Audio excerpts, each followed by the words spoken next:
So we have been doing the tropical chart. We did the sidereal chart. Now I want to do the draconic chart with you all. Happy 5th of Av. Gang. Off in this thing. Hello, Dwayne. Hey, that rhymed with the rhymes I just said. Hello, sir. How art thou? Just a little, little 1 and 2 about what the 5th of Av is about. For those in the back who don't know about it, let's talk about it. So this is the death day of Rabbi Isaac Luria, and thank you to Adonis for shooting me that book that just so happens to be in honor of Rabbi Isaac Luria on the 5th of Av about the Akashic records. Knowing that I've been trying to get into my Akashic records, well, I have been getting into my Akashic records. I appreciate that. Hello, Deb. Hello, user Mitzi. Dwayne, what you up to? Hey, is Menacin. Imani-san, I'm sorry. Hello, Anita. So, yeah, the 5th of Av is August 9th. This is his death day. He is the Ari Hakadosh, which is the holy lion. Av means father, and usually we add the term Menachem, which is added for meaning comforter or consoler. So we put that in front of father, so it's like comforting father. We love it here. Hey, Cole. Hey, baby Flores. And you know what I thought of when I thought about that was like, oh, snaps, because, right now the sun is in like, I didn't mean to do that. The sun is in not just Leo, which is the father energy, but it's also in Cancer, which is the consoling comforter energy. So we're having that comfort energy, of the father. Makes sense, right? I'm like, oh, okay, cool. I like that. I like how like the above and below are alignment. See, I always click share when I meant to put slideshow. I did that last time too. But yeah. Hello, Cole and 68U. Hello, Jenny and Baby Flores and everybody else that's scrolling past and hopping in through. And today we're going to talk about the Draconic chart from new moon to new moon. Peace, peace, Adonis. I was just talking about you. Thank you for that on-time book that is written in honor of Rabbi Isaac on the 5th of Av. That's a vibe. We love it here. Hey, Juan. Hey, Jay. We're going to talk about the Draconic chart. So yeah, Av means father, and Menachem is added for comforter or consoler. So we got the Cancer Leo moon vibe happening. This is the 5th month in the Hebrew calendar. Actually, July is supposed to be not July. August has been it's supposed to be the new year. Like once Sirius X's out of from conjunction with the sun, and we talked about that before. This is my theory. Okay. And y'all let me know if the theory makes sense, but it makes sense to me in my body, soul, and spirit. And I wish I could travel in a spaceship to confirm or deny this theory, but let's talk about it. So the summertime is when it's really hot, and we call those the dog days, right? Yeah, the synchronizations have been so dope lately. So, the summer is all about the alignment of Sirius star with our Solaris, right? Hey, Time to Thrive. Hey, Truth Hurts. Hey, Cole. Welcome, welcome. Peace and blessings, Mary. How you doing, beloved? So the Sirius star aligns with the sun in June, right? And so that's when the summer gets really hot. So, the whole springtime is Sirius star working its way up to Solaris. So that's the spring awakening. Like Solaris is getting closer, right? It's coming on the ascending node, if you will. And then after August 12th, we start to see like a separation between our sun, our Solaris, and Sirius star, which is now Sirius is going on descending node. And so that is like closing down. And that's why like mid-August is supposed to be the new year, according to ancient Egyptians, which is pretty cool. Makes sense because now you have the sun going into descending mode. And that also makes me want to switch up the solstices, kind of, right? But we make the solstices according to the Solaris that we have now, and not so much Sirius. But there should be one for Sirius, because Sirius is what makes our summer the summer, and what leads up to the summer what it is. Thank you for follow, Jess. I appreciate you. Hey, Mary. Hey, Nicola. How you doing, beloved? And then in the wintertime, Sirius is all the way over there doing this thing, and the sun is over here, and that's what's making it cold. You know what I'm saying? So that is my theory. Is now we do have two suns, which was something that a lot of us were dreaming. But we only pay attention to Solaris because that's the one that's like, in our faces, the closest to us. However, you know, the rest of our season, like how our season is set up, is really determined by how Sirius star is. And the fact that Sirius star is getting closer and closer to our ecliptical, which according to the Dogon tribe, the Sigui celebration, which is when Sirius does enter our ecliptical, is happening in 2027. So it makes these last couple of summers and how hot they were and how people were starting to combust, which y'all better be careful about the chemicals y'all putting in y'all hair, y'all putting on y'all skin, y'all putting in y'all body, because I don't care how much melanin you got. If you putting a bunch of stuff on your skin, Bath and Body Works and all that alcohol and stuff, you gonna catch on fire. Holy cow, nobody says my name right. I got it. See, I don't say a lot of names right, but when I do, I do. You hear me? Did you celebrate the new year between August and September as well? That's what I'm saying. Like, I feel like, you know, they know something. And they're not telling us. But that was the whole point of Rabbi Isaac. He was like, we can't just keep gatekeeping this information that doesn't even belong to us. Like, nah, he didn't say all that. But it's just like, you know, we can't gatekeep the information. Everybody should know these things. Everybody should be aware of these things. So that was the whole gist with him, was, you know, opening up the Kabbalah to everyone to having this mystical knowledge or whatever. But yeah, this should be the time of the new year where now, you know, Sirius star goes into descending node and we begin the harvest season and we start the whole thing over again. Because that's essentially what we're doing. We're starting the sowing of the seeds over again, if you want to align it with agriculture, which is what we used to do all the time. You know what I'm saying? That's what our life evolved around, was the agriculture. And if we're coming back into alignment with nature, I see a lot of people are getting back into growing their own food, herding their own animals. You know, the paganism is coming back, Druidism is coming back, all these different, you know, ways of life that are in alignment with nature is coming back. People getting more in tune with their indigenous tribes, which was more in tune with nature. Whether you on the America side of the hemisphere or Europe, Africa side of the hemisphere, doesn't matter. You know, both of them have an equator of the upper and lower. Doesn't matter. I don't want to get into that. Well, I know a lot of people just be like really on it, but we all were tribal first, and all the tribes were in alignment with nature. We just had different names, different titles based upon our culture. Definitely need to do some more info into the rabbi. Yeah, right. He revolutionized the Kabbalah, opened the integrated study of the Kabbalah and the Jewish mysticism, which I actually really enjoy Jewish mysticism. For those of you guys who have never had a chart reading by me, that's what I base my planetary forecast on, is Jewish mysticism. That's what I base your progressive, natal, tropical, Vedic, Draconic chart. Put it all up in your Sephiroth so you know what parts are you. Thank you for the hearts. Thank you. Just got the #1 gifter badge. Hey, thank you, Mary. Gang. I appreciate you. So yeah, definitely am into it. During the 1st to the 9th day of Av, we mourn the destruction of the Holy Temple in 423 BCE, and in 69 CE, the Romans destroyed the temple. Moses led the Jews to the desert for 40 years. That was also, you know, space of mourning between his time. In 1290, Jews were expelled from Europe by King Edward. In 1492, they were expelled from Spain. In 1492, and then in 1942, they were in the extermination camps. During this time, we read Lamentations, when Jeremiah predicted the fall of the first 2 holy temples. By the Babylonians.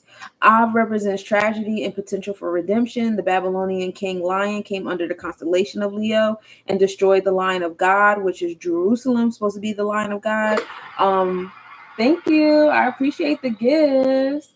Oh, thank you. You guys are great. The anointed one was born on the same day as Moshiach in the tribe of Judah. According to Mathers, Av Leo is associated with the tribe of Judah. But then there was another, I think it's Hathers or Hav Levi or something like that. He associated this with Aries. Not Aries, Simeon, the Simeon tribe. So you have either the tribe of Judah or the Simeon tribe, both showing that tribe of strength. Peace, Priscilla. Welcome. Hey, Sandra. Welcome. And yeah, if I would have read to the next sentence instead of looking for other notes, I would have read that sentence.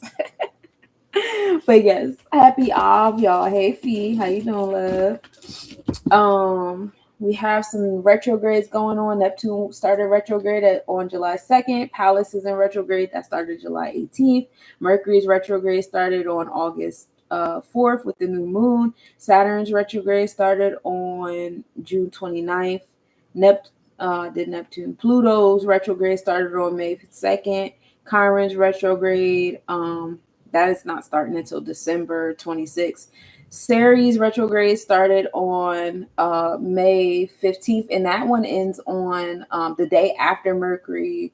A couple days before Mercury retrograde ends. Mercury retrograde ends August 27th. Ceres retrograde ends August 25th. Ceres is that asteroid of agriculture and nurturing, which brings us into that new year, like starting it over again, right? We're going back forward with the agriculture.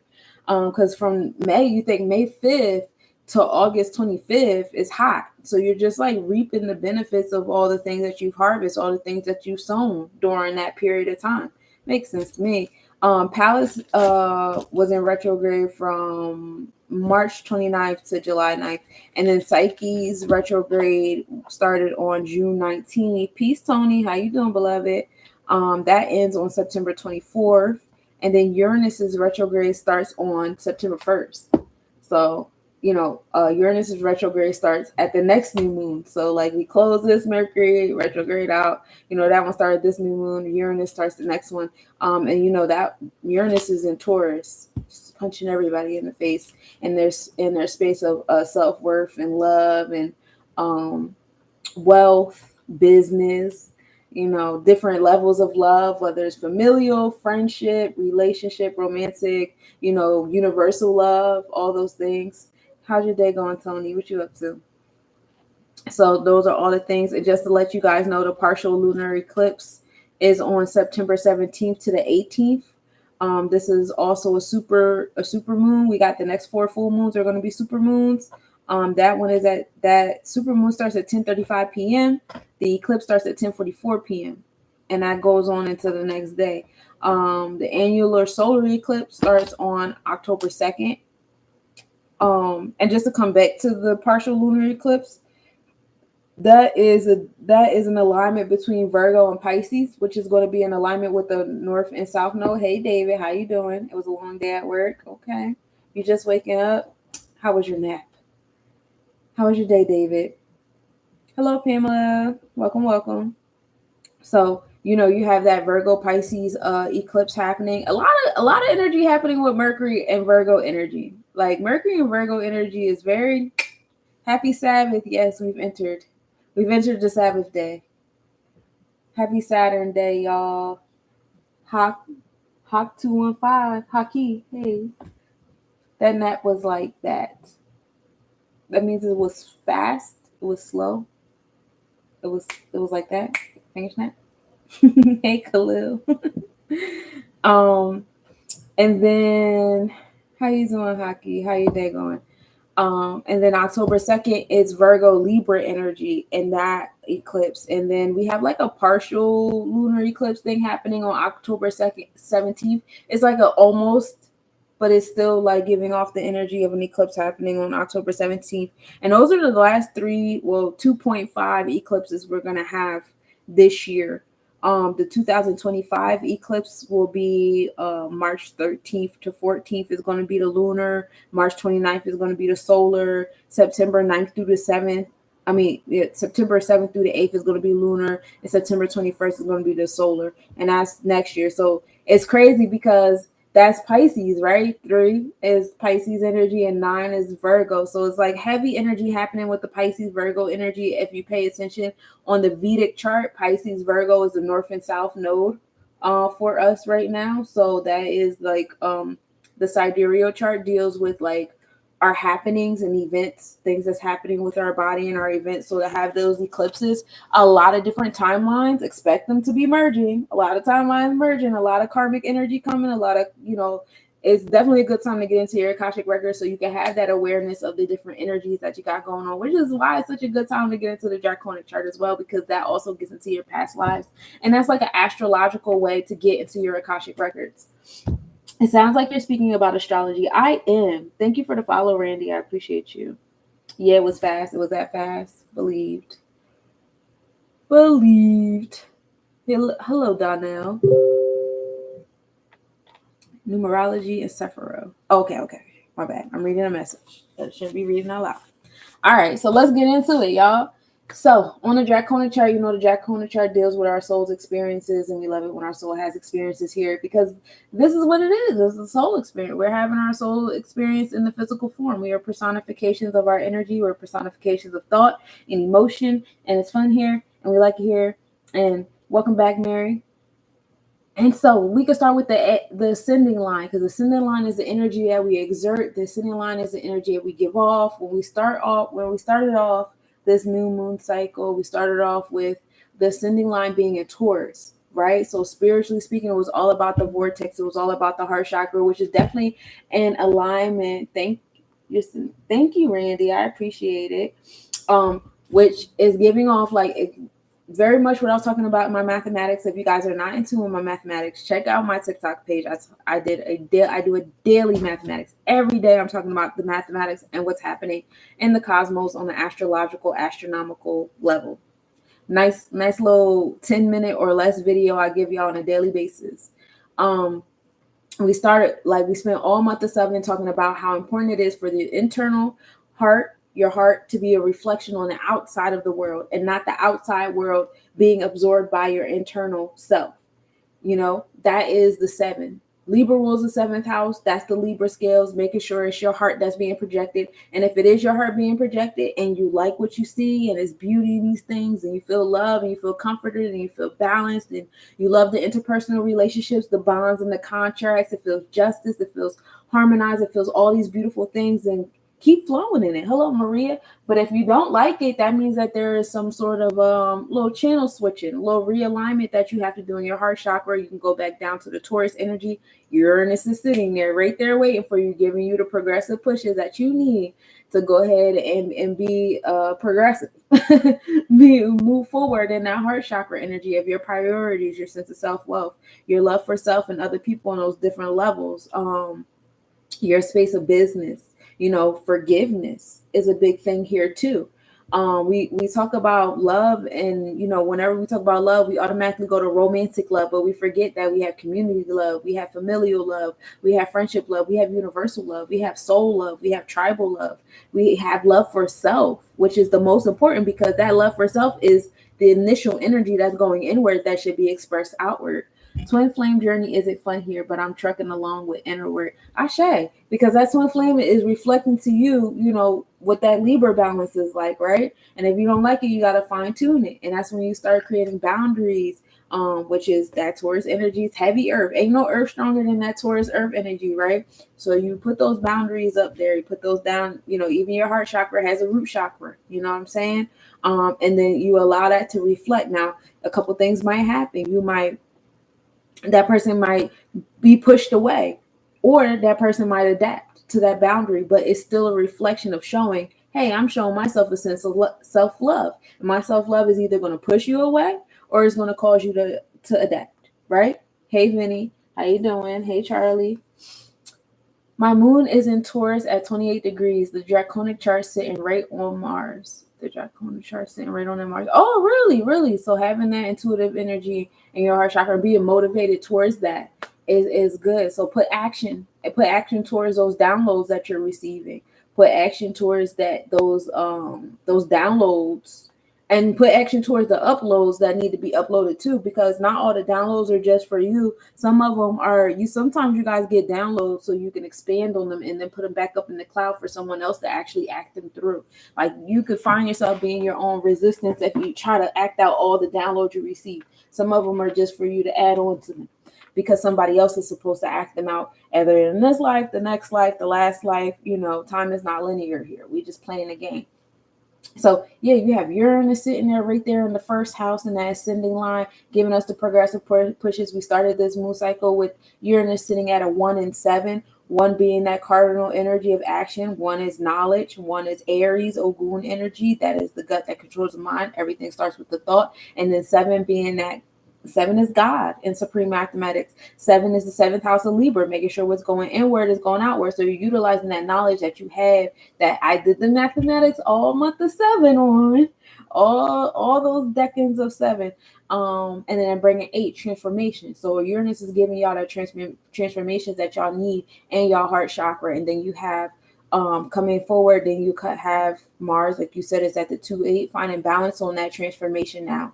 Now Mars is motivating you, giving you the ambition that you need to make balance on that 8 that you just experienced from Uranus. And then we move into the second house that's ruled by Gemini, right? Now we come into the second house of now we're in Gemini energy with Jupiter being right there at a 4th degree, providing stabilization. So Jupiter is giving you that generosity, that luck, that optimism, like, because you just got done going through a couple different transformations with Uranus and Mars, right? And so now you have Jupiter sitting your sacral chakra, giving you that joy, that expansion, that abundance that you desire. Like, yeah, you went through those progressive pushes, you went through those motivations from Mars. Mars isn't always pretty because Mars is the solar plexus. That is a fire energy. It is a warlike energy. So, that's why the goal is to be the homeostasis in the middle. So you're not internalizing and absorbing the emotional invocation of everything. You're allowing yourself to flow through things at a level of homeostasis. So even when Uranus is giving you the progressive pushes and Mars is giving you that fire or whatever, you're still being that homeostasis and you still know how to be in the middle of the things, right? So Jupiter is here to give you those sonic rings at the end, those like gold, those diamonds, like you made it to the end of the round. Here, celebration. Like, we love it here. Hey Carl, how you doing, love? So, let Jupiter do that. And then while it's doing that, it's telling you like a lot of the generosity and expansion stuff is going to come from you being stabilized in that Gemini energy, because, Gemini energy can be flexible. It can be adaptable, which is a good trait, but don't let it go too far off the Richter. Remember, you want to be the line in the middle. Because if you let it go too far off, now we're being fickle and unfocused. Now we're overwhelming ourselves because we're trying to be everywhere all at once, and that's not what we're here for. So Jupiter at that 4th degree is like, listen, you want to be stable in this. Yeah, I know you could be flexible and adaptable too, because you don't want to walk around with your hands closed, because then you miss your blessings. But at the same token, you want to be stable. So then you have Fortune right after that at 10 degrees. There's a 6-degree difference between Jupiter and Fortune. So you have a couple, like, you have a 3-degree, then another 3-degree of creation, manifestation, some emotional experiences going on before you get to that Fortune. Then you have the Moon energy happening right after that. So after you get done doing the harshness of Uranus and Mars, you come into the Fortune of Jupiter and Fortune. Now you have that intuitive energy, kind of like rehashing the whole episode. What is that, like Sailor Moon, when they like rehash the whole episode, like, wow, we went through all of that and this is what we learned, like.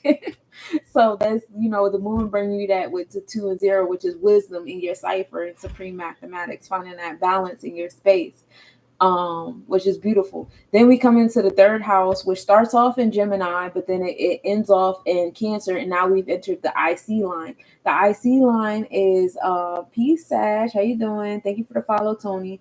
The IC line is like how you're being comforted, right? What you need to be comforted, how you're being accepted, your sense of belonging and things like that. And we're coming into the 4th house now. That's our house of belonging. So Cancer is a little quiet in Cancer. On a Draconic chart, remember, this is our soul's experience here. This is what our soul is going through right now. We have the sun sitting like at 29 degrees, and 29 degrees is like that channel noise, that shh. My gummy kicked in, so bedtime for me, girl. Your energy is fire. Glad I found you. I'm glad you found me too, beloved. I'm always here, and I'm also on YouTube, so you can catch up with me later. You enjoy your sleep, because I know that joint about to be good.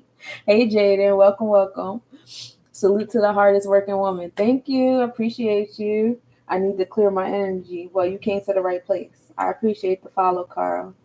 Hey, Layla, how you doing, beloved? So we come into that sun sitting at a 29 degree, which is like the 2 and 9 together is the number of mastery. So if you can master being like straddled so close to Leo, which is a fire, while you're still in water, kudos to you. Hi, Layla, how you doing? Got to get out of this sausage soup for a minute. Hugs, love to y'all. Love you too. I'm so glad we aligned. Peace to the goddess. So like learn how to master that. The thing with the 11 is like you pour so much into yourself that it automatically becomes an inspiration and an aspiration to other people. That 2 and 9 is like balancing your completion, balancing your wholeness, right? That brings you to that sense of mastery, and we love that here. But it's very difficult to get to that space, right? It's not an easy space. 29 degree is not an easy degree to be at. Am I on Meet Me? No, I'm on TikTok and YouTube. I do have a Meet Me account. I'm gonna start going live on Meet Me after the 31st after I get kicked out of here. Hey Coco Bay, hey Thomas. Um, so then we come into Leo energy, which we move into the fifth house with Leo energy. We have Venus and Mercury sitting here. So we have the heart chakra and the throat chakra sitting here. Remember, this is our soul experience. So invocation of the other souls happening here. A lot of soul connections, finding different kind of soul mates. So like connectivity right now in the Leo energy, tapping into that inner child vibe when you're with your connections is going to bring you people that's probably from past lives, people you have unfinished business with, people you find like your soul finds familiar. Like, I don't know why I suddenly just feel so comfortable talking to you. I feel so comfortable being around you. Like, it's like I knew you before. Like, you automatically click, and a lot more like, soul related conversations are happening here, right? It's not so much shallow anymore. Now we're really trying to dig into like where we came from, where we're going, what are we healing, generational things. That's what we want to talk about. That's what we're learning on. That's what we're listening to. That's what we're speaking on. That's what we're applying to our daily routines. And it's a reflection of where we're at in our hearts, right? And that's the kind of people that you're meeting. So if you're going to be the kind of person that's like not really trying to be tapped into this stuff, and you're utilizing your daily routine and your moral and integral code to be like out in the world, just out there, because Leo is a very extroverted energy. It is the outside of the third eye, the experience or whatever. Then that's where you're going to be at, and that's what you're going to attract with that Venus energy, that Venusian energy. Those are the kind of soulmates you're going to have, is people that's going to reflect that energy. Remember, I told you guys in the beginning, Uranus is right there in the heart chakra. Like, listen, I'm going to give you the progressive pushes you need. So you pay attention to what it is that your heart is attracting, and different kind of energy exchanges your heart is attracting. When your heart is not in the right place, you're not going to attract the energy exchanges that you want to attract. It's going to be fire everywhere. Okay, it's going to be progressive pushes everywhere, but that's to realign you in your emotional sense. Thank you, Sage. I appreciate it. I'm proud of you too, guys. Because you over there doing your thing too. Hey, Joanne and my king. Peace, peace. That Venus is 1 degree away from my Draconic Pluto. Okay, so transformations happening to your heart chakra in that Leo energy. So your soul's power is coming from being in that leadership position. Your soul's power comes from being that confidence, courageous. Leo is the fifth house. That's the mid house or whatever. That balances the upper and the lower self, and it gives that confidence and courageous type energy. So that's cool. That could speak to the downloads I received yesterday. Definitely. Peace. Hey, Black Girl Magic. How you doing, goddess? Peace to the goddess. Hey, Mace. How you doing, love? Farisa. Farcia. I feel like there's X's there instead of H's. I apologize. Hey, Antoine. How you doing, love? So so we have Mercury and Venus sitting there in that Leo energy, really invoking, the different kind of soul tribes, the soul mates, and the soul type experiences, based upon where your soul is. So if you're not attracting the things that you want to attract, it's time to tweak some things. Remember, Venus doesn't just rule over love and relationships. Venus also rules over wealth and abundance and business. So if you find yourself fumbling a dollar, not attracting this, or attracting too much of that, or attracting people that's taking from you, and you giving too much, and go back to your heart chakra. You remember your heart chakra has a root chakra too. You might have to create some boundaries in that space. You have Venus there at a 15 degree, 1 and 5, knowledge, and walking in the power of the truth of that knowledge. That brings you to the 6 of daily routine, health, wellness, things of that nature. And then 6th house is also the debilitating house. So anything that's on a 6, if you're not utilizing it correctly, and you don't have a sense of balance with it, you are going to get hurt. Okay. You're a Taurus. Oh, you're a Taurus. So you got Uranus over there. You got Uranus, Jupiter, and Mars over there. How you doing? How are you feeling? You feel like you're getting progressive pushes, and you feel more motivated towards your wealth in spaces of love and stuff? How is it? Because that's what's going on over there for you. New beginnings to your tourist experience. Hey, Elegy, how you doing, beloved? So, be mindful of that. Mercury is at a 23-degree, finding balance on your emotions when you're invoking things, when you're speaking things into existence and stuff like that.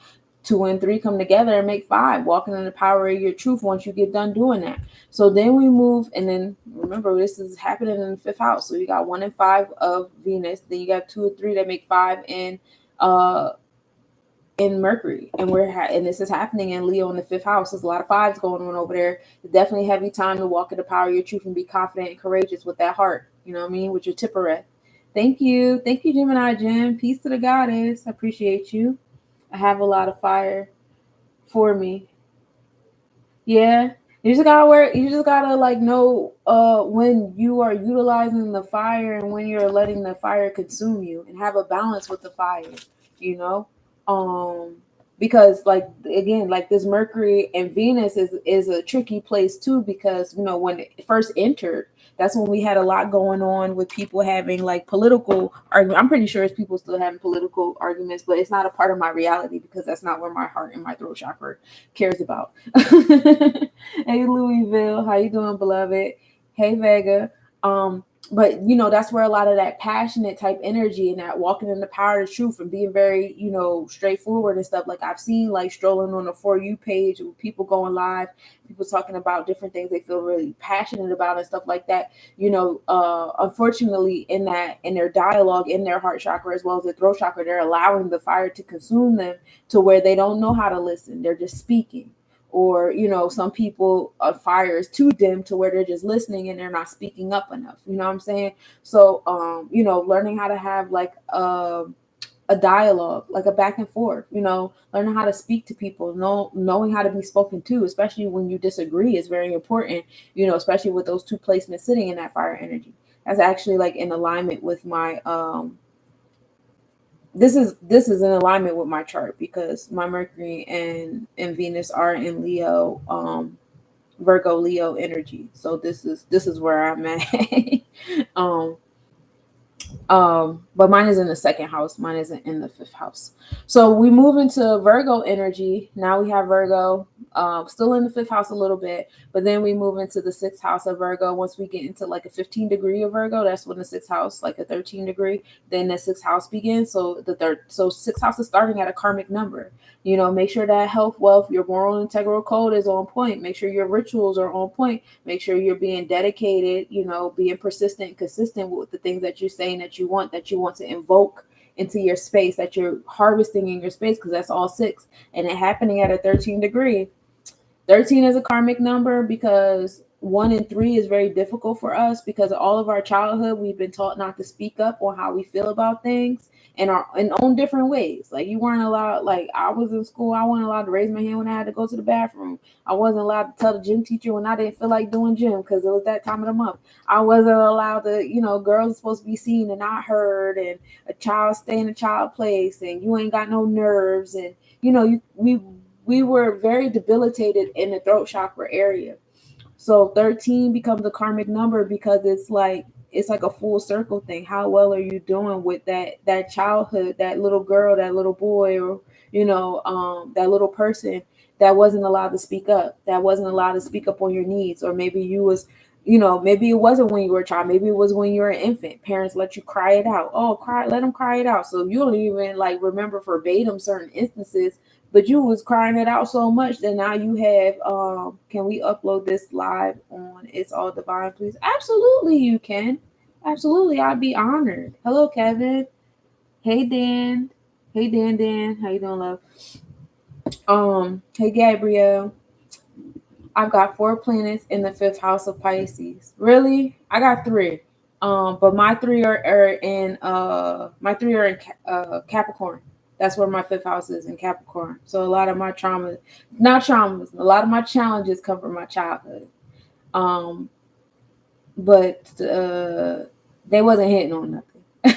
I'm still the same OG. They ain't stopped nothing. I still got my fire in me. But yeah, so being mindful of that 1 and 3 and learning how to communicate your knowledge, express your knowledge, the things that you know and the things that you experience and stuff. Peace, Summer. How you doing, beloved? We would love you to come on. It's all divine as well. Oh yeah, I would love to. Thank you. Yeah, absolutely. So in the 6th house in Virgo, we start off with the Black Moon Lilith. I love this little combo right here with the Black Moon Lilith.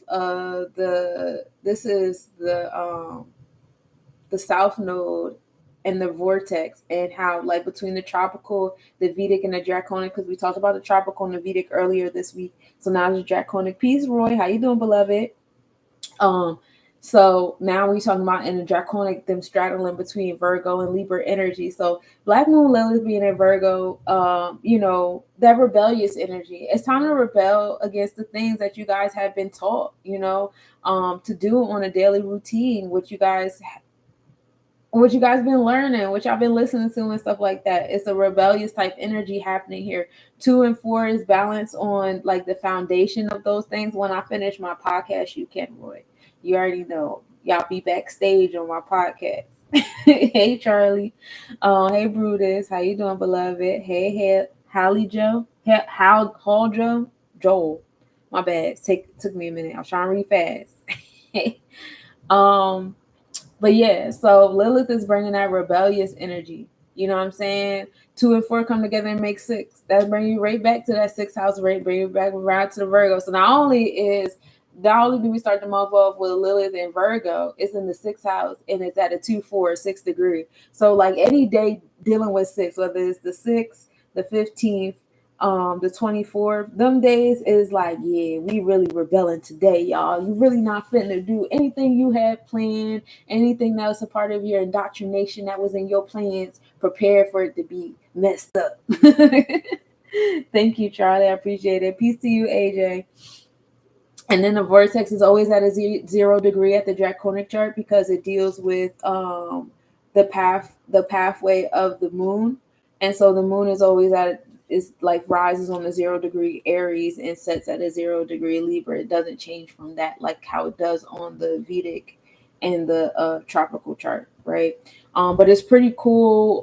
No, at one point in time this was in alignment, but because the North and South node, do the retrograde back and forth. But I was about to lie to y'all. What was it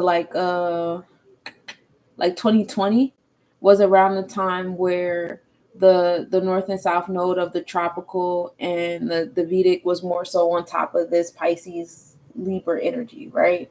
So you think about the different experiences you had back in 2020. I started my Saturn return. That joint won't play with me, and then I really started meeting my soul tribe. That's when I met Gemini. That's the year I met Gemini Gems. That's the year that I met Black Girl Magic. That's the year that I started really coming out here doing the things that I'm doing and teaching people instead of keeping it to myself in the room by myself. You're shopping on Amazon. I want something. Hey, Chica, how you doing, beloved? That's when I met a lot of different people. That's when I started going to Philly. That was the first time I was on stage. That's when I released all my music and all those different things. So like, think about what you're going through and what what's happening in your space around that time. I'm pretty sure you find like divine alignments sitting there with that energy. But so we have that happening at the 0 degree. So, and then we come into the vortex in Libra. Vertex in Libra is at an 8 degree. That's creating transformations in the place of balance, harmony, and justice. The bonds and contracts that we've been in, whether it's the contracts with your nationality, your contracts with marriage, jobs that you have, the IRS, student loans, whatever contracts you signed, your job, whatever, all of those things. Transformations is happening on those Libra scales because people are more so learning like, I have not been feeling the way life is. This is not balanced. It's not harmonizing. I don't feel like it. I don't feel it. And people are really going inward and becoming their own authority and learning how to express that internal authority outward instead of letting the outward world and what the outward world tell them is their authority and absorbing that within. So now you see like that that switch up happening, right? And so now that switch up is happening, yeah, you have that 8th house in the vertex, that 8th degree in the vertex. That's how we started it off with. So then we keep going up to Libra energy. And again, remember, if you guys are not in alignment, all this is happening in the 6th house. So if you don't have equality here, if you're not checking on your moral and integral code, if you're not, invoking the things for real in your space here, you will hurt yourself. This is debilitating. This is a debilitating space right here. Your hands might start cramping up. That's, Virgo. You might have a little difficulty invoking stuff in your space. Your chest might start hurting. Work on your breaths, because Libra is the chest breaths, because Libra is air, but it also deals with your heart chakra at the same time. You might start feeling like little, tightness here and stuff. You got to breathe it out, stuff like that. 220, Jupiter was squared Saturn too. Yeah.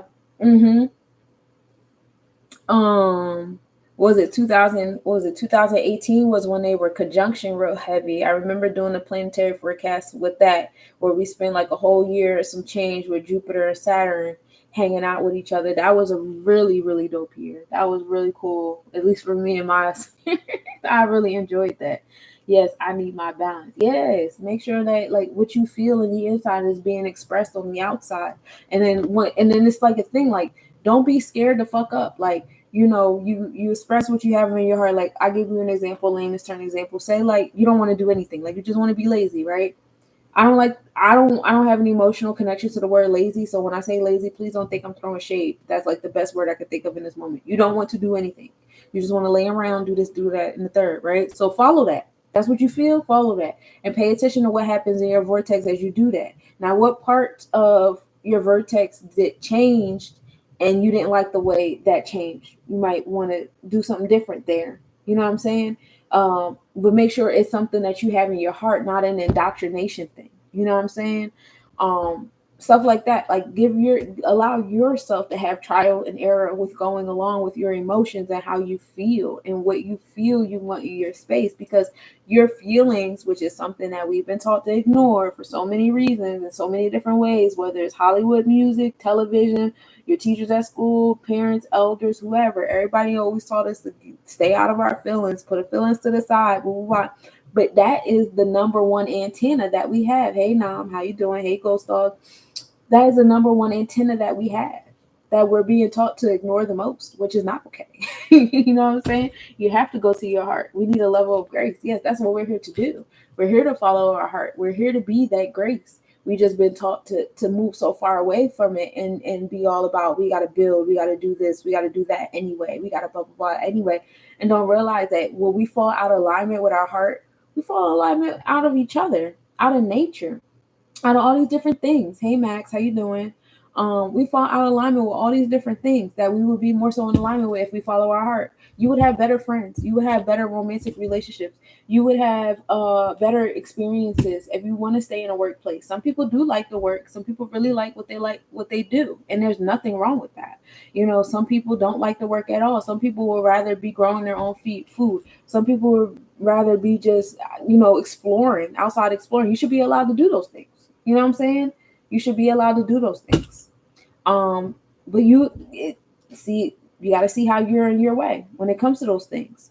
And a lot of people like, I can't do that because of money. Oh, so you're letting an outside entity tell your heart what it can and can't do? Or is your heart going to tell that outside entity, I don't care. This is what I'm going to do. Like, money don't really exist for real. It only exists as long as we have faith in it. You feel me? And if y'all want to get into that nationality talk and legal tenders and negotiable instruments, we could do that, because I'm good for it. I've been teaching and preaching that all month of 7. If y'all was tapped into my nobody's reading that I was doing with my son, we was all on that. So I done already debunked y'all money excuse. Now what? Now what reason do you have not to do what you really want to do? Go back to my YouTube page if you ain't watching none of that. Hey, Shop Money, you came in right on time with the money name. The heart is the seat of the soul. It surely is. It surely is. Talk heavy, Ashe. So that's Libra. Now we're coming into the descending line, right? The descending line is how we're being, how we're being influenced, the energy that's influencing us in our space or whatever, right? It's like that, again, coming back to that balance scale, I'm influencing this. This is influencing me. Back and forth type of energy. So we have, of course, we started off at the 7 in the 7th house, the Libra house. That house is in Scorpio. Transformation is happening in the Libra scales, right? Because we want more equality. We want to express our heart chakra more. I ain't gonna get too much heavier than that because I just did it heavily.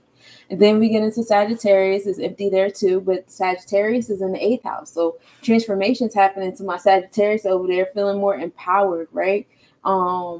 Putting that solar plexus chakra energy to the Sagittarian energy, right? Because 8th house is also water, so allowing that water to cool off that Sagittarius energy and calm it down is a big thing here too. Sagittarius is all about abundance. It's about joy, the sacral chakra.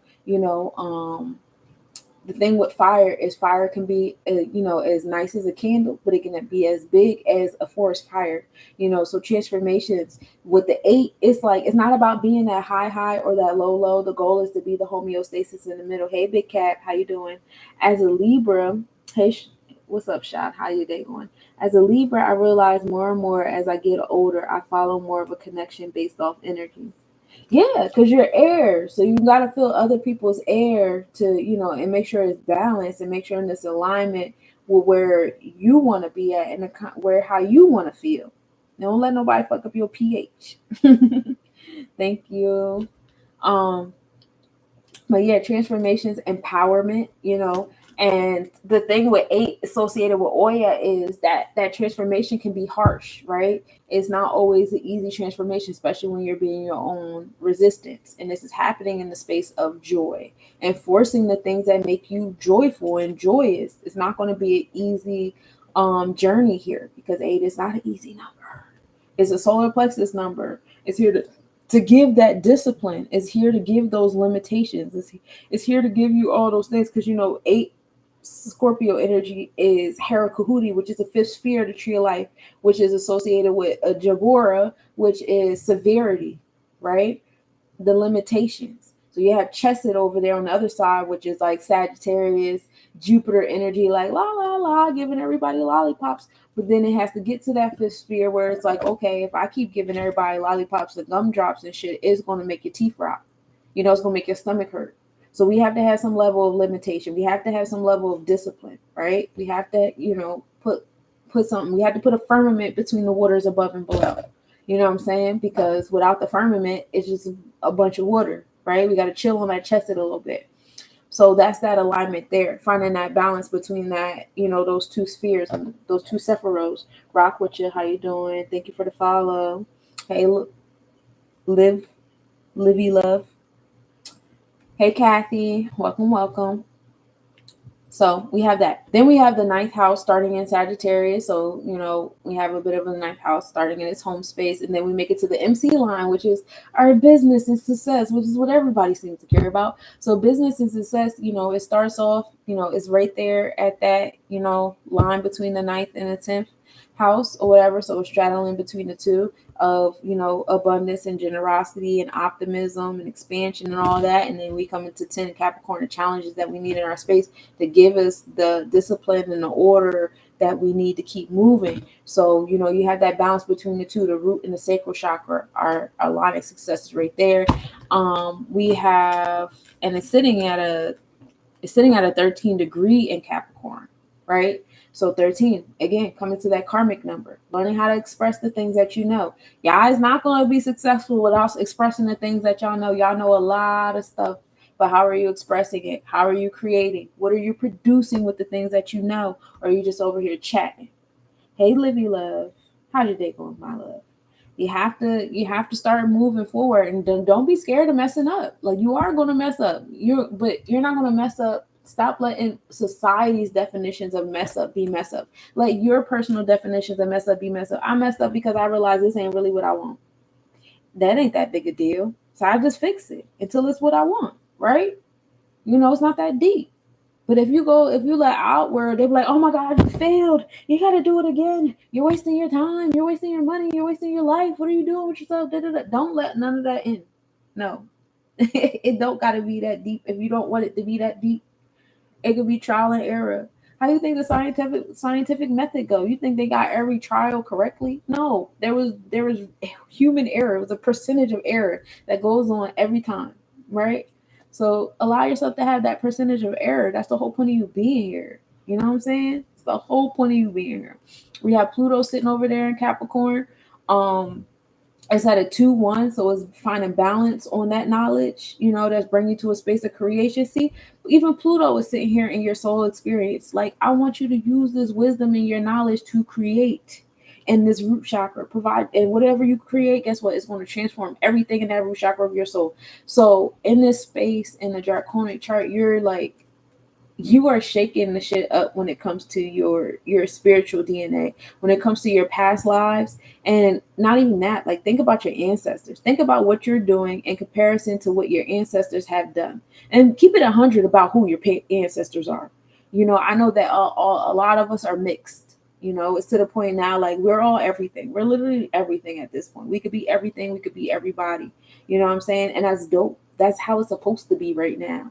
We got so caught up in the sphere 8 of Sebek, of labeling and classifying and separatism, that now it's like, yeah, all of y'all are everything, and all of y'all are mixed up. What are you gonna do now? You're gonna keep trying to create lines in the mud with each other? You're gonna learn how to be one, and just move and be a new being. You can create new tribes. You can create new cultures. You can create a new way of life. You can create new earth, new spiritualism. You can create new lines in the dirt, new borders. You can do all of that. We have the power to do all of that. That Pluto is the energy of power. Pluto rules over the rise and fall of empires, and it's sitting right in the infrastructure. So it's showing us that the infrastructure as we know it, the authority as we know it, is falling, is undergoing transformation. Now, what are you going to rebuild on top of it? What are we going to rebuild on top of it? And whatever we build, it's healing all of the things that our ancestors did in the past. I know we like to glamorize a lot of our ancestors and stuff like that and make it seem like they did no wrong. But if they didn't do nothing wrong, then why are we here fixing stuff? Why are we fixing generational curses and familial curses? Why are we rebelling against our family and rebelling against the system? Why are we saying, hey, a bunch of people that have been dead for centuries wrote a bunch of stuff on pieces of paper and we're here to revolutionize against it? Why are we doing that if what our ancestors did was so great? Okay. We're here to do something different, y'all. We're here to do great stuff. You know what I'm saying? I'm divorced a year ago. After 10 years, I'm definitely starting new beginnings. Hey, peace to you. Peace to you. That's definitely a transformation in that Libra energy, and that in those bonds and contracts and interpersonal relationships. Yes. And walking your power with it too. You know? Yeah. We're here making transformations and rebuilding. And we're cleaning, clearing, and cleansing a lot of trauma and challenges that our ancestors held on to, that we don't have to hold on to unless you want to. But where is that taking you? Because I see a lot of people holding on to empires and ancestral happenings and all that stuff like that. And the way they're holding on to it is like, it's causing like a lot of that fire in that Mercury and Venus, right? They're allowing the fire to consume them to continue to prove a point that doesn't have to be proven anymore. You know what I'm saying? You could do what you want in this space. What are you going to do with it? So then we come into the 10th house ends in Aquarius, but we have Aquarius still beginning a little bit in 10th house, so you still have that energy. And then we have the 11th house, which is the Aquarius house starting in Aquarius. So we have the social awareness, social justice. You had to come speak peace. Thank you for coming to speak. What you want to speak on, Kat? And then we have Saturn. Saturn is happening in the 11th house. Saturn brings us the challenges that we need in our space to keep moving forward, right? Saturn is at 8. More transformations. There's this heavy transformations happening here. Transformations on those challenges. Saturn is in retrograde, so it's moving slower in that Pisces energy, giving us like the subconscious, like challenges in the soul tribe, challenges in our spiritual realm, challenges in our subconscious. Like, this is really challenges that's happening to us, to our souls, as we clean the things that need to be cleaned in the root chakra of our bloodline, of our ancestors, of our spiritual, our spiritual DNA. You know what I'm saying? Like, that's what we get to do here right now. And it's so fun. We came to heal the bloodline and heal DNA trauma. Absolutely, we did.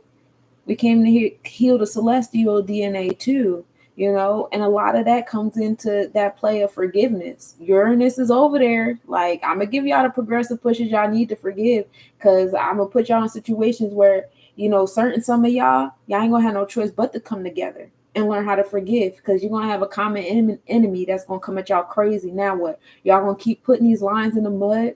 You're going to keep making up old reasons to stay separate, reasons that like are no longer relevant in any type of way, shape, or form. We still create arguments that don't need to exist anymore. For what? When we could be new, when we could be present. Why aren't we being present?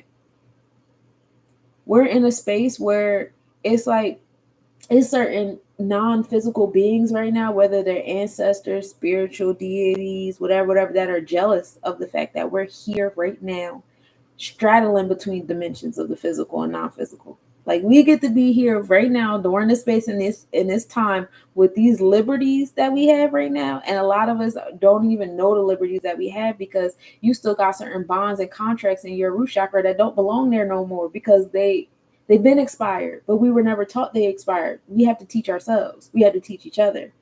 And that's it. It's crazy, when they created the social media stuff, I guess it was to help us divide. That was like the purpose, was trying to divide us in the physical, but all it did was like bring us together and help information flow through us easier and better, right? Y'all found me. My voice is in so many different rooms right now, and I'm just sitting here in mine.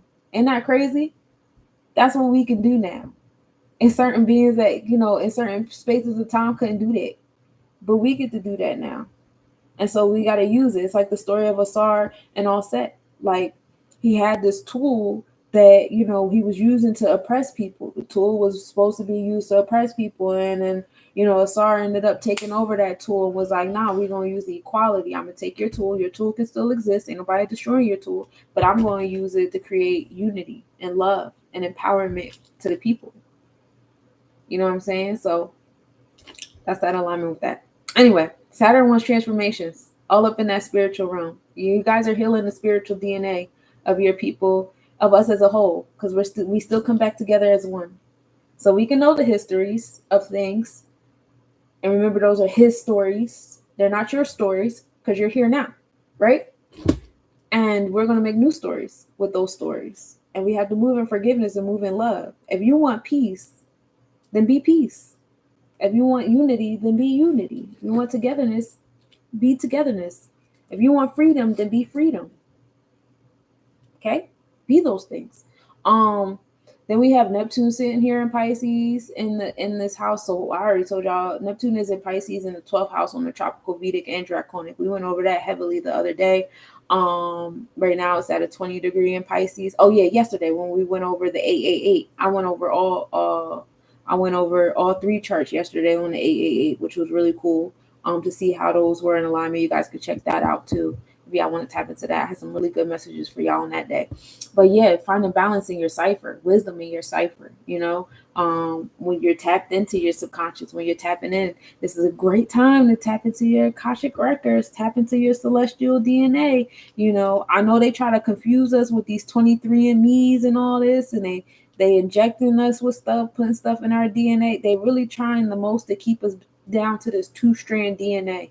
And we're way more than 2 strands. Hey Trish, how you doing? So, keep expanding, keep growing, keep dreaming, keep meditating, align with other people that are not in alignment with your history. You know what I'm saying? Like, this is a good time to, like, if my history was taught to, have beef with your history or whatever, me and you need to come together. We got unfinished business. Y'all want to keep coming here with the same nonsense over and over again, that's your business. I'm not. I don't want to. And I'm not saying y'all gotta, mend certain boundaries and stuff that y'all have within y'all. So have your rules or whatever, but just know overall, like, we're here to mend different things that our ancestors messed up. You know what I'm saying? They didn't do it all right. Hey, goes fine. Then we have the North Node, of course, sitting there at 0 degree Aries, new beginnings in our spiritual space. That's the direction our soul is moving towards. That direction we always move our soul towards, because every time we come here to this planet, every time our soul comes here or to any other planet, we come here in the space of new beginnings spiritually, right? Then we have Chiron. Chiron is our wounds and how we transmute our 124th strand and better. Ashe. Yep. Finding balance on that 4, finding balance on that stability, bring you to the 6, right? You have 13 at a karmic number. So Chiron is at a karmic number. Y'all better learn how to express and how to produce with what you know. Y'all know a lot. Y'all know a lot. But how much of what you know are you creating with? Are you creating a reality with the things that you know? Are you expressing and communicating the things that you know? You know? Because that's the foundation. 1 and 3 make 4. That's the foundation of all things. So start building a life based upon the things that you know. That's going to help with the new beginnings. That's how we started off the month. We started off the month strong. We started off this new moon season strong. They was not playing with us on 818. They was not playing with us on 848. The spirit is not playing with us, according to the Kabbalah mysticism. We about to enter the new year now, within the next week or so. It wasn't playing with us into the beginning. Okay. Especially as Sirius Star is getting closer and closer. Remember, I told you 2027 is when we come into that space of the sun. And then I was watching this video by Bobby Hemmett, which I really enjoyed, where he was talking about how, initially the earth was non-physical. And so we had a lot of non-physical beings because the earth was so hot. We didn't have to be physical.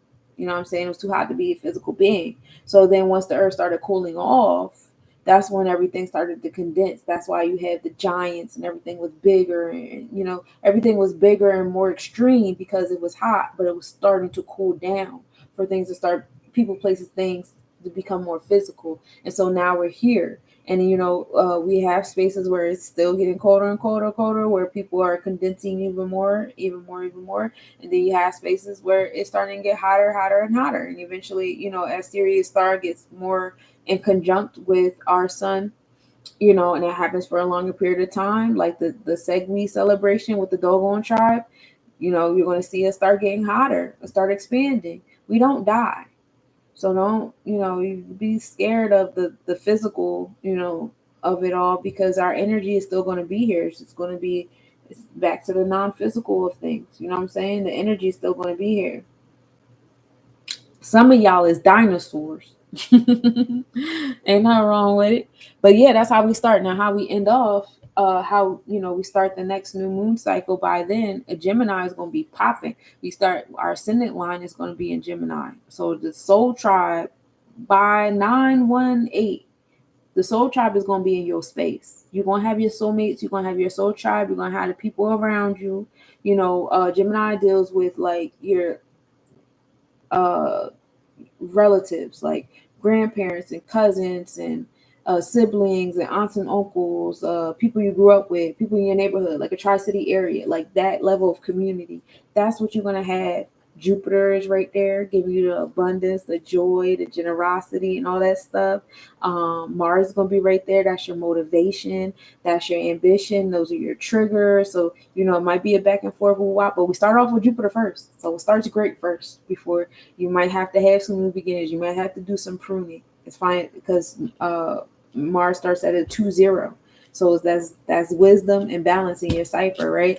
Whereas Jupiter is starting at 11 degree. That's the degree of mastery. You pouring so much into yourself that you attract this beautiful community, and abundance is there by the end of this month. You know what I'm saying? So then you start pruning new beginnings, and then the fortune is there at a 2-0 as well. So we have Mars and the fortune right on top of each other. So like we're really starting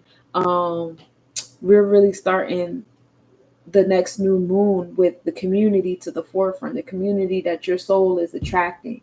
As you pour into your soul, you're learning to read other people's energies, and you're more so attracted to people's energies than you are the frivolous things that we've been taught and indoctrinated to be attracted to. Doesn't that mean you're going to love everybody, be cool with everybody? No. because we still have that sabek, we still have that classification and stuff like that. But if you move from a place of peace and homeostasis and all that stuff, you still have that universal unconditional love. You know, I tell people all the time, my love is unconditional. My attention is not. I might not pay you no type of mind. That doesn't mean I don't love you. That doesn't mean I'm wishing bad on you, whatever. I just not paying you no mind.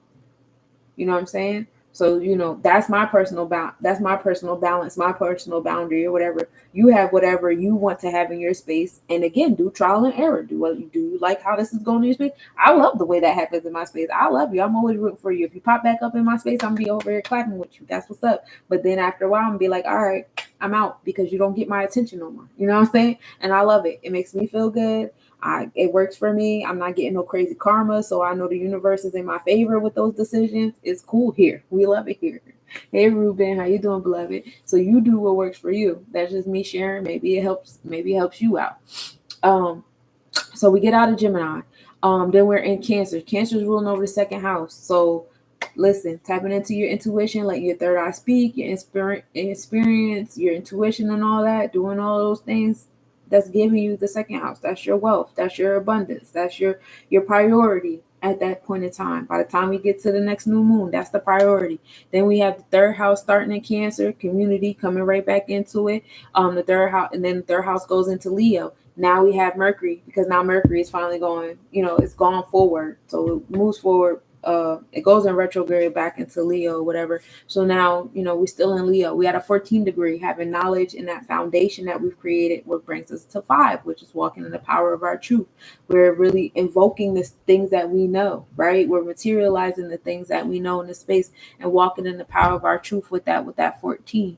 And then we have the moon sitting in Leo, which is fun. The moon will be at a 22, which is the master architect number, right? And that's also bringing us to a 4, so we're building with that spiritual energy. We're invoking with it, with that 1 and 4, and walking in the power of truth. And then we're experiencing what we built with that right after, internalizing it, feeling it like, okay, I feel that I just invoked, or I just manifested, or I spoke into existence some stuff.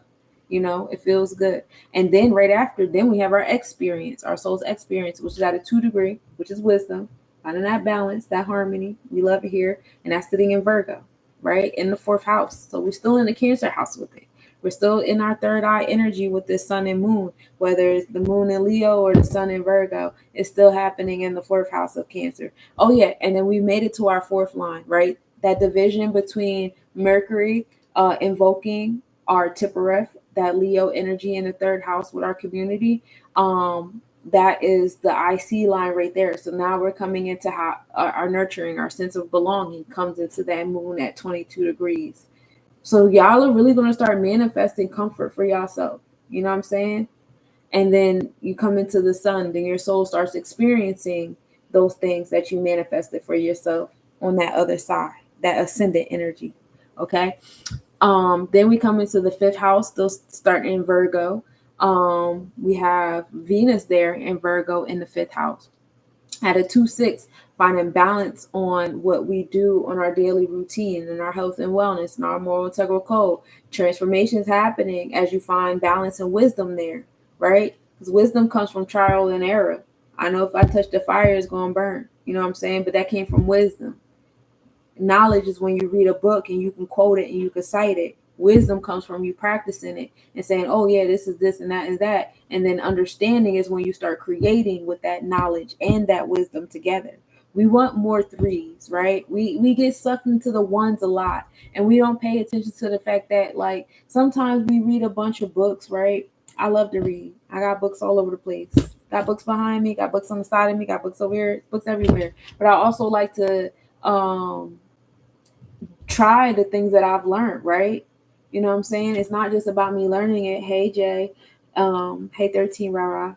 It's not just about learning it. It's about like the trial and error. Now I'm experiencing with it. Now I'm expressing it. Now I'm creating with it. And that's what we need more of. That scientific theory happening in our spaces. But we've only been taught to read books and try to escape in the books. I'm good. How you doing, beloved? Thank you, Jay. How you doing? And that's what we need more of, because a lot of people that wrote the books, they didn't write the books on a 3. They wrote the books on a 1 too. They read some books and then wrote a book. That's why when you look at the back of the book, it has a long list of works cited, and nothing of these are the experiments I did, and this is how I went through this scientific method, and this was my hypothesis, and this was my. You don't see that too much in the books. You don't see that too much anywhere. You just see all the books that I read, and now I took all the books that I read and I wrote another book. It's a lot of ones going on. But where is the twos? Where's the wisdom?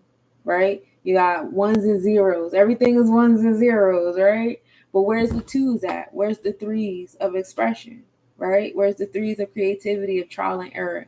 Like, that's what we want to work towards a lot more in this space and time, right? Of course, we got that Venus, transformations there, and then we have Lilith sitting there, right there at the cusp at that 29 degree, giving us that snow in between the channels of being rebellious as we move from Virgo to Libra energy.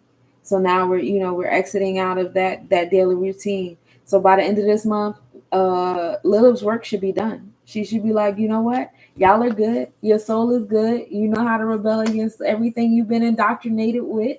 You know how to do the threes. You're not just stuck on the ones. You want some twos and threes now. We love it here. So let me go on to Libra and make sure you balance in that energy, right? Make sure you balance in that in your interpersonal skills and stuff. Make sure your heart is staying light as a feather during these different experiences now, because that's a big thing too. A lot of people go through stuff and y'all get so tired so easily. Y'all can't wait to make y'all heart heavier than a feather. Oh, I'm sick of love. I'm sick of friends. I'm sick of romance. I'm sick of this. I'm sick of these people. I hate these people. I hate this. Bro, your heart's supposed to be light as a feather at all times. What is you doing? You are here to experience. See, that's a space of control, because you can't control these things and manipulate these things outside of yourself. You don't know how to experience things and stay within. You know what I'm saying? No, stay within and experience and be like, you know what? I didn't really like that. It's cool though. Like, that's not really my forte. That doesn't mean like that's like the line in the sour grapes. Mans was trying to get the grapes or whatever. He let his heart get heavy real quick. Couldn't keep his heart light as a feather for nothing. And it's crazy that it was a lion, because lion rules over the heart chakra. That's the tippereth, right? Let his heart get heavy real quick off some grapes, bro. They was probably sour anyway. Like, no. Keep your heart light as a feather and experience that experience. Like, I couldn't get those. Maybe I find a different way. Maybe if I did some trial and error. Maybe if I learned how to build a fucking ladder or something. Maybe if I, sharpen my claws a certain way. Maybe I could have clawed up the joint. Maybe if I would have, maybe instead of hating on the birds, maybe I could have made friends with the birds and said, hey, yo, bird, can you grab me a couple, grapes, You know what I'm saying? Like, it's different things, but when you keep your heart light as a feather instead of, making excuses to keep your heart callous, it take you a whole lot further. Like, I, giving y'all layman's experience or layman's, whatever. Like, whenever I'm calling customer service on the phone, I be nice. I'm always nice on the phone. I always start off with, hey, how's your day going? And it's funny because everybody automatically thinks I'm about to sell them something. So they have a pitch in their head already that they're about to give me. Oh no, we did. I was like, I'm, lately it's been doctor's appointments, me trying to get my health in order. So I'm like, I'm trying to make I just got the thing from my doctor, the referral. I'm trying to make a new point. And they're like, oh, my day is going so good. Da, da, da, da, da. They can't wait to help me. But same thing when I'm trying to pay bills and stuff like that. I call them like, hey, how's your day going? They greet me real heavy with the callous heart. Then I'm like, I'm just trying to pay my bill. Oh, yeah. I'm not here to sell you nothing. This is not a pitch. This is the energy that you deserve. How is your day going? Are you okay? Like, you good? Now I'm going to introduce myself and tell you, what I got going. I'm not just going to hop on the phone and be like, hey, yo, my name is da-da-da-da. Can you da-da-da? Like, that's not how I woke up onto somebody. I smile and say, hey, how's your day going?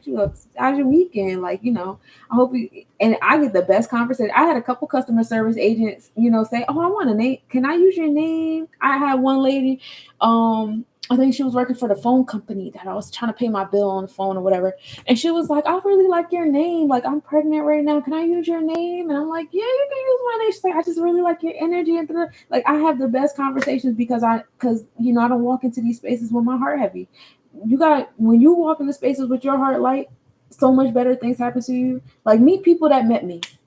Talk to people who have met me. And they'll tell you, like, oh my God, her energy. They're like, yeah. This is me. Heart light as a even when I'm talking junk and I'm cursing, heart still light as a feather. Like, you can still feel the lightness. Like, that's how it's supposed to be. All right, we done went through all the Libra stuff. So that's the air and the heart. So now we're in the 6. 6 is in Scorpio, so still transformations happening to that daily routine, your moral and integral code, which you invoke in your space. We have the vertex there at a 2 degree, showing you the balance at where that transformation is at. Oh, thank you, Black Girl Magics. Your heart light as a feather too, sis. I always love meeting you. She give the best hugs, y'all. The best hugs, the best love. But yeah, 2 degrees, having given that balance and that wisdom on the transformations, this is again coming back to that trial and error. What do you want in your space? What do you want in your vortex? What do you want on your daily routine? And now, we enter Sagittarius energy and we come up to the descending line. Now we're in that space of how we're absorbing things, where the balance is at between how we exert ourselves, which is the ascending line, and our sense of belonging. It's like now we're in that balance beam space. And of course that starts off at the 7th house, which is in Sagittarius, finding that joy and that optimism. Again, coming back to keep your heart as light as a feather. That 7th house is in that sacral chakra. The 7th house is in the sacral chakra. Okay. Okay. So that's how we're starting the next new moon. So then we move all into Capricorn. We still have a little bit of 7th house there. So, we're putting that light as a feather energy into our root chakra. And now we have the 8th house sitting here, right? 8th house of transformation sitting in that root chakra, right? And we have Pluto sitting there. Pluto is in Capricorn and in the 8th house, transformations. Pluto is at a 22 degree. That is degree of mastery. The master architect is here. What are you building? What is the foundation on? What are you empowering? Because Pluto is that empowerment. Pluto rules over the solar plexus chakra. It is the 5th sphere, the Herakuti sphere, the enforcement, the celestial enforcers, right? And building that foundation. What are you manifesting with that enforcement? Usually the enforcement is where you're at with Mayat, how light your heart is to that of a feather, right? And that's what we're building on. And that's why you see a lot of people that are not in alignment with their heart being light as a feather. Their secrets is coming out. They're going crazy. They're losing themselves mentally, emotionally, and spiritually. They're being possessed. They're being, bothered by different spirits and entities. You find them arguing with people. You see a lot of them going to jail on a physical level because they in jail on a spiritual, mental level, because they keep trying to go back to empire, time travel back to empires and ways of life that were not as light as a feather. And we have to be honest. I know we've learned to glamorize different places of the past because we were the ones that were ruling it. So it had to have been better, but it wasn't, because if it was, we wouldn't be here having to do what we do. All these events led up to this moment of us. Now we had to do something better. Otherwise, we're leaving a responsibility to generations after us, and us having to come back to make it better again. And whatever space and time that ends up being in is probably going to be wild.com. You know what I'm saying? It's going to be way different. Uranus is going to be in Gemini. Are y'all ready? Get it while Uranus is still in Taurus, y'all. Don't wait till Uranus go into Gemini and start creating the progressive pushes in your community, on the tropical and the Vedic. So we got about like 20 something years. I know Uranus enters Gemini on the tropical chart in a couple years. It's like 2026, we'd be like dead set in it. But then, Uranus just entered Gemini on the Vedic. Uranus just entered Taurus on the Vedic, so then we still have like another, 7 years or so in that space. No, 8 or 9 years in that space. Uranus entered Taurus energy in 2019, March 2019 at that. So it was March 2019 at the beginning of March. By the end of the March, we was in quarantine and we was getting PPP loans and unemployment and stuff like that. That's how strong Uranus is. That's how strong Uranus has been in Taurus. Then think about that from that period of time to now. We done had a whole bunch of cryptocurrencies. We done learned a lot about money. You had the whole thing happening with the Titanic that started bringing out the truth about the Federal Reserve. Then, rest in paradise to the owners of a lot of those cryptocurrency and those Cash App and all that. But we had a lot of transformations happening with them. Then now we have like this quote unquote depression and inflation and the housing boom and all these things, right? Because that's what Taurus is things, materialism, right? How we obtain and maintain these materials from 2019 up to today. That has been very progressive, right? A lot of stuff going on. Things we didn't even think was going to happen. Some of us didn't know that was going to happen. We tried to warn y'all, but y'all don't listen to conspiracy theories. But that's a whole nother conversation for a different day. But you have all these things going on. It's very interesting. And then it's every like hundreds of years, so on and so forth. So if you do the history, go back to like 1924 and look at what was happening in 1924. And then the Glass-Steagall Act.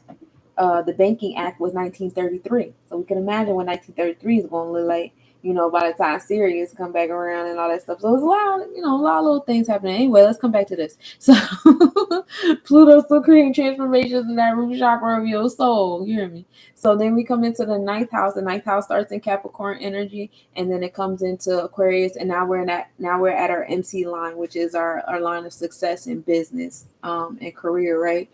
We start that in Aquarius at a 16 degree, 1 and 6. Having that knowledge on that Mercury energy, the things that we evoke, and it's happening in Aquarius. So social awareness, social justice, electronic communication. So those of you guys who have been putting forth your energy of communicating, of teaching and stuff like that, this success is really coming for y'all if y'all stay diligent during this new moon cycle up into 9/2. Okay. Then we come into Pisces energy. Right? Pisces starts off in the 10th house of success. So again, soul chart, spiritualism. Remember, Saturn is there in retrograde. Saturn is still at an 8 degree. Saturn don't really move too much at the degrees, and more so moves at the latitudes. So you go from 59 to 35. But we're still at that 8 degree of transformation happening in our subconscious and our dreams. Hey Jay, how you doing, beloved? And our secrets, our hidden agendas, hidden enemies, the soul tribe, so still creating transformations and your challenges because Saturn is at an 8 degree. And then it's at a 35. So 3 and 5 does bring you right back to 8. So it's at an 8, y'all.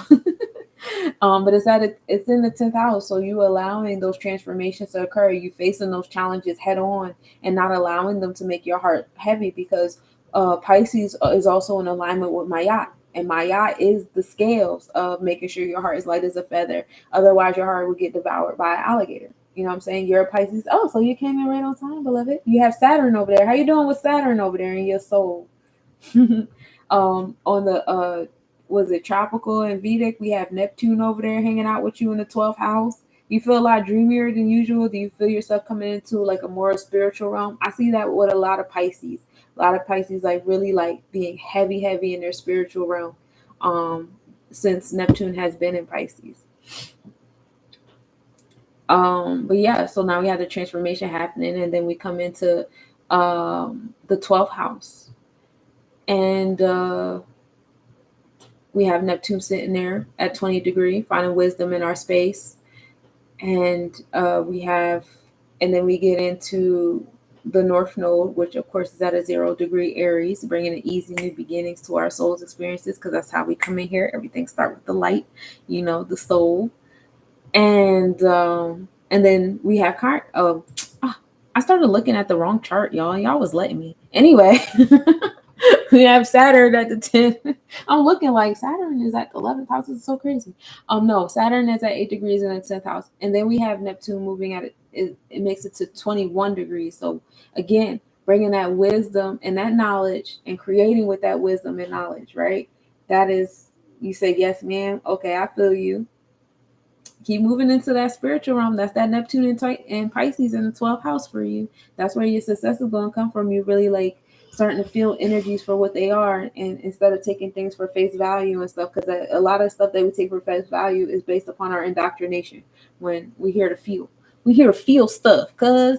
So then you got Neptune at 2-1. Again, bringing back to that whole lecture I gave y'all on, like, we know a lot of stuff, but how are you finding wisdom in what you know? How are you experiencing and exploring the things that you know to create? You know what I'm saying? That's important here, and that's what Spirit wants to push y'all towards too. Hey Savvy, how you doing, love? Trini girl, peace.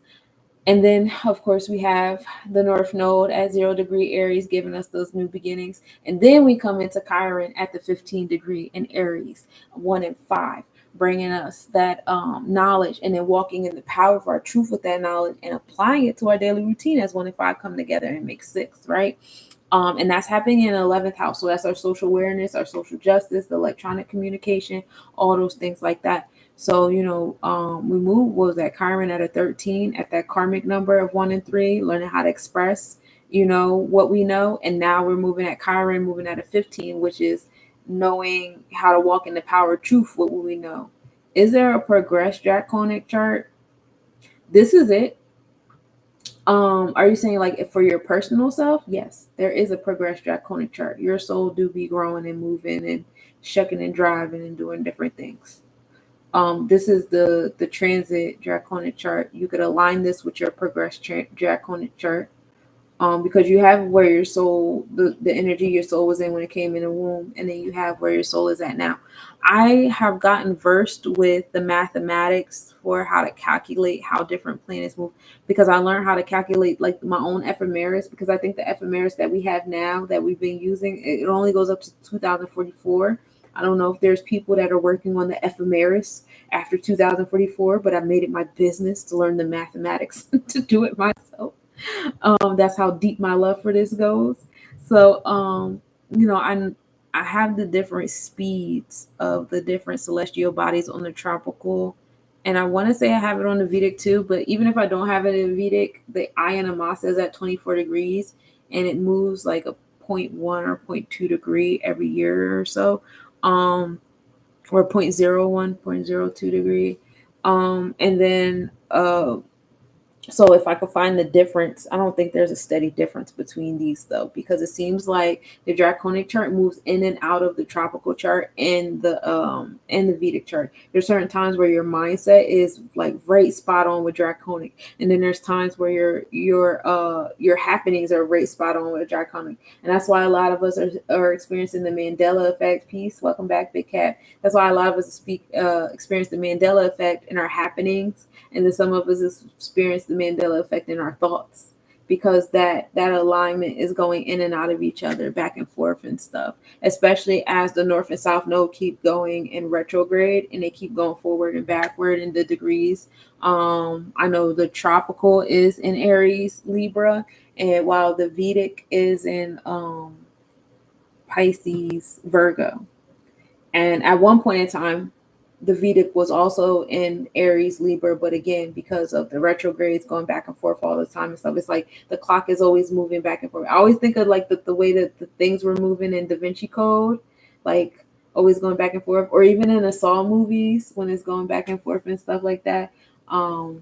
Yeah, that's how this is moving. It's like a clock that keeps going back and forth. Yeah, the 3-body problem. Yup. That's a good one. That one right there. So we have Chiron at that 15. So y'all will be transmuting your wounds, right? We're going to learn how to communicate the things that we know. We're going to learn how to walk in the power of our truth with the things that we know by the time we get to the next new moon, right? So I should see new beginnings for everybody. All this knowledge hoarding y'all been doing, and how what y'all know is not in alignment with what y'all be doing. We're going to change that, right? You guys are going to start doing the stuff y'all know. It's going to be fun here, trial and error. Yeah? Okay. I should see a lot of people quitting their jobs. And then we come into Taurus. Taurus is in that 12th house.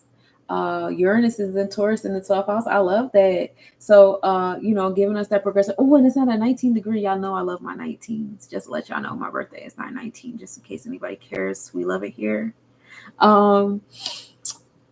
But yes, at that knowledge being born, which brings knowledge in your cipher. Yes, progressive movements, bringing that in our heart chakra. The progressive pushes. So Uranus is going to be pushing us to do the trial and error. You think you about to just be like, yeah, after y'all get done listening to me talk for an hour and a half, y'all think y'all about to just go back to y'all regular lives? Psych. Because now y'all know the stuff that I said. So now Uranus is like, yep, play this on repeat in your mind every time you think you're about to go against something you know, every time you think you're about to suppress something you know and do what you're taught. You're welcome, y'all. You're welcome. I love to be y'all Uranus. I love to be y'all Uranus. But yeah, that's cool. In the 12th house. Damn. Okay. Let spirit move. Let spirit move you. It's gonna be some things. Cause spirit be in rooms that y'all not in. Spirit be in conversations y'all do not be hearing. Some of y'all getting real good with it though. I do hear when people say my name. I hear when people be talking about me. I hear things. I'm getting more comfortable with the fact that I hear things, because at first I used to be like, nah, I think I'm just tripping, I'm just a little paranoid at time to check. But then I started getting them confirmations. Now it's just like, yeah, I'm like the Oracle and motherfucking Matrix and stuff. Like, I know you talking about me. I know y'all called me. I knew you was gonna come hit me up. I knew this was gonna happen. I knew that was gonna happen. I just said sunshine. Yep. And now here goes sunshine. Like, I'm walking in my power with it. I be hearing y'all. I be hearing stuff. I need y'all to stop talking about me. Find something else to do. Okay. I be knowing who's trying to count me out, and I know people have been putting blockages on me with the things they've been trying to label me with to justify the stuff they done. I know it all. You ain't hiding nothing from me. And I know if I say anything to any of y'all gonna sit there and deny it. And it's cool. Because you might not be watching this video right now, but I know in a couple days you gonna watch it, because you ain't got the energy awareness without sunshine. Good luck with it. Hey, Ramel. But I love you. I already know. But yeah, so now we ended off with Uranus in the 12th house, giving us that subconscious energy, the hidden agendas and stuff in our heart chakra and stuff. So yeah, it's like I was telling y'all, like, we're really spending this moon cycle, really learning how to express the things that we know and really moving forward, And I really want to see y'all on the next new moon, like, living a whole different lifestyle, because a lot of this should be affecting your daily routine. Mercury is on the forefront. We have Mercury going in retrograde. We have Mercury and Venus hanging out together between Leo and Virgo energy. We have, Lilith giving us the rebellious energy in Virgo, with our South Node, next to our South Node on the tropical Vedic and Draconic. You have that vertex South Node and Lilith together, whether they're in Libra or Virgo. You have those things happening in those spaces. So like by next new moon, y'all should be living different. Your daily routine should be different, and it should be way more in alignment with what makes your heart happy.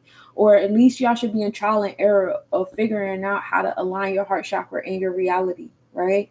Y'all should be more in alignment with being around people that actually like are in alignment with your energy. And if you don't like the people that your energy is aligning with, then you need to switch some shit in your energy. You know what I'm saying? Start paying attention to the people you attract in certain spaces and start asking yourself why. What was it about me that attracted those people and those things? What am I learning from that? And it's not always something negative. It's okay to outgrow things. You know what I'm saying? It's okay to say, okay, well, this was good for 2 days. Nah, I'm done with this. Bye-bye. Or this was good for this week. Okay, I'm good. Or this was good for the retrograde. I'm good. You got a question? Start over. What's your question, love? Hey, Volcano. My bad. No, you're right. That's real. Good night, Big Cat. But yeah, it's okay. So by next new moon, we're moving in our heart chakra. We're moving into things that serve us. All right. I'll give y'all the astrological report since y'all here. So, August 9th, the moon is speaker at minimal angle, and Vesta was the furthest distance to the sun, furthest distance to Earth, which is what we call Pagi. So on August 10th, we start the day off at a 27% waxing crescent moon rising at 11:56 a.m. and setting at 10:42 p.m. Remember, I'm on the East Coast, so this is Eastern Standard Time, and these are Eastern standards. We are in tropical Libra, so our thought process is on that balance. See? Listen, when sunshine be on point, you about to walk around with my sounds in your heart. You ready? But we are in Virgo on the sidereal in the constellation, so the happenings around us are affecting our health, wealth, daily routine. We're in the sixth house with it. Sixth house being ruled by Libra, finding that balance in those spaces. Sunrise at 6:06 a.m. and setting at 8:02 p.m. The Pisces Austranids reach the end of their activity. That's the meteor shower from the Pisces constellation, and then Juno is entering the Libra zodiac. So Juno is the asteroid that gives us that Hera quality. What do you need in a relationship, a bond, to stay in it, to make you like that obsessed? Because Hera did everything but leave Zeus. She was killing his side pieces. She was killing his children, his side children. She was doing all of that, but she would not leave Zeus. So what makes you have that Hera type energy? And that's entering Libra. So now, listen, when I tell you when the sunshine be online, sunshine be divine and aligned. Okay, so Juno is giving you that opportunity to figure that out in Libra. What is it, something that you find yourself like, I would do anything to stay in this bond. I would do anything to stay in this. What does it look like? What does it feel like? Are you already in those type of things, or do you want to be in them? Are they giving you that same energy back? Because that matters too. Okay.